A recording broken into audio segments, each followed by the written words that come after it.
You're watching South East Today. Our top story tonight. Hospitals across Sussex and Kent are among those being investigated for failures in their maternity services. We feel a little bit let down by the Health Secretary at this stage. He made a lot of promises in his speech earlier in the year, and those haven't come to fruition.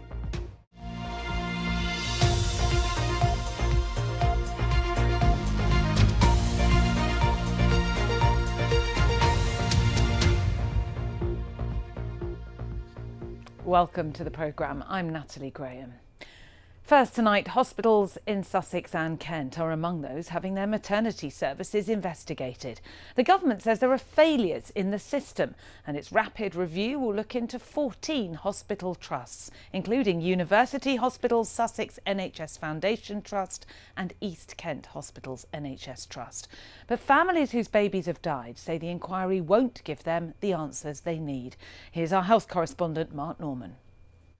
Katie and Rob lost their daughter Abigail in 2022, just 48 hours after her birth at the Royal Sussex County Hospital in Brighton. They are one of the families Baroness Amos said will be at the heart of her rapid national investigation into maternity services. But despite a number of meetings with the government and Baroness Amos, the couple are not happy with today's announcement. We just don't think it's going to have the depth it needs. It's not got the scope, it hasn't got the time. It's not got the independence. For us, really, what's needed is a public inquiry into maternity services in England. It's frustrating and disheartening. We feel a little bit let down by the Health Secretary at this stage. He made a lot of promises in his speech earlier in the year, and those haven't come to fruition to date under this national investigation that Baroness Amos is undertaking. That frustration is felt by many families who've lost babies and who are looking for something far more wide-ranging and in-depth than the Amos review.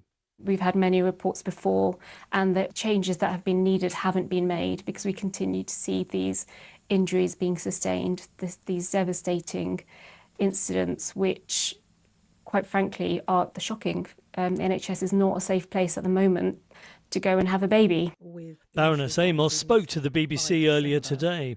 There have been a number of other reviews in the past, and one of the key things is to look at the recommendations from those reviews, think through what has changed, what hasn't changed, and what more needs to be done.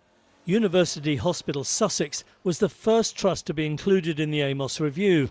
Today it told us it was doing anything it could to help in the effort to improve maternity care across the country, that it had never lost sight of the fact that some families have suffered devastating losses, and that it worked incredibly hard to deliver positive changes in recent years.